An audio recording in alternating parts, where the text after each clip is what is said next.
ದೂರಿನ ಪ್ರಕಾರ ಶನಿವಾರ ಸಂಜೆ ಭಾರತಿ ಅವರು ಹಾಗೂ ಅವರ ಸಂಬಂಧಿ ದೇವರಾಜು ಅರಸು ಸ್ಟೇಡಿಯಂಗೆ ವಾಕಿಂಗ್ಗೆ ಹೋಗಿದ್ದರು. ವಾಕಿಂಗ್ ಮುಗಿಸಿಕೊಂಡು ಮನೆಗೆ ವಾಪಸ್ಸಾಗುವ ವೇಳೆ ಸಂಜೆ ಸುಮಾರು 6:50 ವೇಳೆಗೆ ಕೆಎಸ್ಆರ್ಟಿಸಿ ಬಸ್ ನಿಲ್ದಾಣದ ಎದುರಿನ ರಾಮಸ್ವಾಮಿ ಕ್ಲಿನಿಕ್ ಬಳಿ ಕಪ್ಪು ಬಣ್ಣದ ಪಲ್ಸರ್ ಬೈಕ್ನಲ್ಲಿ ಬಂದ ಇಬ್ಬರು ಅಪರಿಚಿತರು ಭಾರತಿಯವರ ಕತ್ತಿನಲ್ಲಿದ್ದ ಸುಮಾರು 40 ಗ್ರಾಂ ತೂಕದ ಚಿನ್ನದ ಮಾಂಗಲ್ಯ ಸರವನ್ನು ಕಿತ್ತುಕೊಂಡು ಪರಾರಿಯಾಗಿದ್ದರು. ಈ ಸಂಬಂಧ ಗುಂಡ್ಲುಪೇಟೆ ಪೊಲೀಸ್ ಠಾಣೆಯಲ್ಲಿ ಪ್ರಕರಣ ದಾಖಲಾಗಿತ್ತು. ಘಟನೆ ನಡೆದ ತಕ್ಷಣವೇ ಪೊಲೀಸರು ಕಾರ್ಯಪ್ರವೃತ್ತರಾಗಿ ಚಾಮರಾಜನಗರ ಜಿಲ್ಲಾ ಪೊಲೀಸ್ ಅಧೀಕ್ಷಕರಾದ ಮುತ್ತುರಾಜ್ ಎಂರವರ ಮಾರ್ಗದರ್ಶನದಲ್ಲಿ ವಿಶೇಷ ತಂಡವನ್ನ ರಚಿಸಿದ್ದರು. ನಿರಂತರ ಕಾರ್ಯಾಚರಣೆ ನಡೆಸಿದ ವಿಶೇಷ ತಂಡ ತಮಿಳುನಾಡು ಮೂಲದ ವಾಂಚಿನಾಥನ್ ಹಾಗೂ ಪ್ರಭಾಕರನ್ ಎಂಬ ಇಬ್ಬರು ಆರೋಪಿಗಳನ್ನ ಬಂಧಿಸಿದ್ದಾರೆ.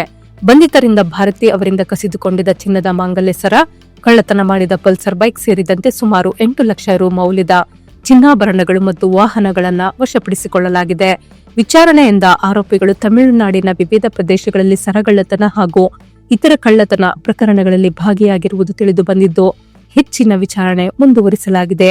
ಈ ವಿಶೇಷ ಕಾರ್ಯಾಚರಣೆಯಲ್ಲಿ ಗುಂಡ್ಲುಪೇಟೆ ಪೊಲೀಸ್ ಠಾಣೆಯ police inspector N Jayakumar, Santhemarahalli ವೃತ್ತದ ಸಿಪಿಐ ಸಾಗರ್, ತೆರಕನಂಬಿ ಪೊಲೀಸ್ ಠಾಣೆಯ ಪಿಎಸ್ಐ ಮಹೇಶ್, ಹೆಡ್ ಕಾನ್ಸ್ಟೇಬಲ್ಗಳಾದ ಬಂಟಪ್ಪ, ಪುಟ್ಟರಾಜು, ಕಿಶೋರ್, ಶಿವರಾಜು, ಪಿಸಿ ಮೋಹನ್, ಕೃಷ್ಣ, ರಾಜು, ಮಹೇಶ್, ನಿಂಗರಾಜ್, ನಟೇಶ್ ಹಾಗೂ ವಾಹನ ಚಾಲಕರಾದ ಮಹದೇಸ್ವಾಮಿ, ಸಂತೋಷ್, ಜಯಕುಮಾರ್, ಮಹದೇವ್ ಮತ್ತು ಸಿಡಿಆರ್ ವಿಭಾಗದ ಅಧಿಕಾರಿ ಸಿಬ್ಬಂದಿಗಳು ಭಾಗವಹಿಸಿದ್ದರು. ಈ ತಂಡಕ್ಕೆ ಮಾನ್ಯ ಜಿಲ್ಲಾ ಪೊಲೀಸ್ ವರಿಷ್ಠಾಧಿಕಾರಿಗಳು ಪ್ರಶಂಸೆ ವ್ಯಕ್ತಪಡಿಸಿರುತ್ತಾರೆ.